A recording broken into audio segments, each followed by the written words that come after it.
بسم الله الرحمن الرحيم، والصلاة والسلام على سيدنا محمد وعلى آله وأصحابه وأتباعه أجمعين. أحييكم بتحية الإسلام. باهت أخويا منصف المرزوقي، سيادتك مترشح للرئاسة. باهي حاجة معقولة وحاجة واجبة. أما علاش تهاجم في إخوانك المسلمين في تونس؟ علاش تتهجم بلغة أوضح؟ حسب ما شفت في الفيديو الله أعلم إذا كان مركب ولا مش مركب، الله أعلم. حسب ما شفت أنت إنسان، حسب اللي نعرفه عليك ساعة إنك إنسان علماني. أنا واحد من الناس إنسان علماني، يعني من بعد الدين عن السياسة، وهذا مفهوم غلط. حسب اجتهادي البسيط إنه الدين والسياسة ما يبعدوش عن بعض. الرسول صلى الله عليه وسلم كان أول حاجة هو نبي ورسول من الله، وكان رجل حرب، رجل سياسة، رجل فقه، رجل علم، رجل أسرة، يعني سمي ما تشاء كما تحب. يعني الغزوات كلها يقود فيها الرسول صلى الله عليه وسلم وقت ما الرسول موجود.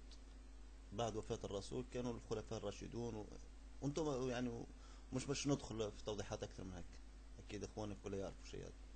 به، أنت يا أخوي داخل تو تحب تترشح للرئاسة وتهاجم في المسلمين. توضك حسب علمك أنت وحسب فكرك أنت مش تشد رئيس يعني؟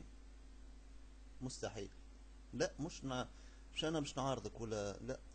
ما انت ما دامك انت بعيد على ربي سبحانه، انت اول حاجه لازمك تحمد ربي. لازمك تحمد ربي انه ربي نجانا من الدكتاتوره ذا، ورجعت انت لبلادك. هذه اكبر حاجه تحمد على ربي انت الساعه. مش جاي اول ما تبدا تحكي في مشاريعك انت السياسيه وبرنامجك في الرئاسه انك تتهجم على المسلمين. من حب ما انا سمعت، حسب ما سمعت من كلامك انت يا سيدي يا منصف يا مرزوقي، انه سمعت انه شباب تونس، او يعني حسب ما شفت في الفيديو، اكيد راهم اخواننا كلها شافوه، انك شايف انه التدين حاجة ماهيش بقناعاتك ولا شنو؟ صبار عليك شنو؟ انت بالعكس هذا شيء يشرفك. انت تونسي وتسمع ببلادك وشباب بلادك، ارجع للتدين وارجع للمساجد ويرجع للصلاة. حاجة تشرفك وحاجة تفرحك. مش تطلب منهم لا، من ماذا بينا من الناس كلها ما ندخلوش المسجد ويبقى لنا الطريق فارغ والشارع فارغ والانتفاضة مظاهرة. شكون جا عملت انت عايش في المنفى؟ انت ما هو جابها شعب تونس، ما هو جابها الشعب الكريم هذا. هذه ثورة عظيمة. باش تجي كلكم تركبوا على الأحداث وتبدو كل واحد يجيب في مشروب الفارغ. صحيح ماذا بينا رئيس عادل يحكم بالعدل، يحكم بما شرع الله. عندك خطوط حمراء ماذا بيك انت ولا غيرك ما تفوتوهاش، اللي هو الدين الإسلامي. ماذا بيكم ما تتجاوزوش. باختصار تام يعني.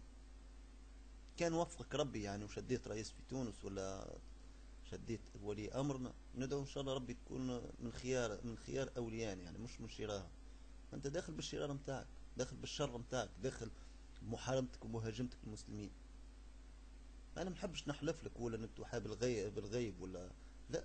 اما ناكد لك، ما دام انسان انت بعيد على ربي، حتى ربي باش يبعدك على ما تريد. هذه حاجه، هذه نقطه ثانيه. ماذا بيا ما نتهجموش على بعضنا يا اخواننا يا توانسه؟ رانا كنا يد واحده، احنا كنا لحمه واحده وكنا شعب واحد. ما نبدوش ندخل في الفتن ونبدو نهاجموا في المسلمين ونبدو نهاجموا. خويا هذه ثم حريات وثم انتم تطالبوا بالحريه وبالديمقراطيه. وين الحريه والديمقراطيه؟ طول اول ما بديتوا هو فلان ما يهمنيش. انا ما عنديش حتى حزب معين ننتمي ليه، والله ما عندي حتى حزب معين. انا متقي الله في نفسي كهو. وانا مش نتكلم باسم اخواننا المسلمين ولا اخواننا يعني اخواننا المتدينين. احنا كلنا مسلمين، توانسه كلنا مسلمين الحمد لله. اما حاجه بالك ماذا بينا القمع والاضطهاد والظلم اللي شفناه واللي عشناه كله نطوه ونرموه في مزبله التاريخ، كما رمى الشعب التونسي الدكتاتور في مزبله التاريخ. ماذا بينا حتى العنصريه هذيك ومش عارف انا، ثم حاجات والله توجع القلب. نشوفوا اخت منتقبه ولابسه حجاب تولي في موضع سخرية. علاش؟ خاطرها اختارت العفة. او نشوفوا اخ ملتحية ولا حاجة تسموه ارهابي. لا انت متطرف، انت ارهابي. اتقوا الله اتقوا الله اتقوا الله يا كل من اراد اسلامنا في تونس بسوء. اتقوا الله، ندعوكم بالهداية.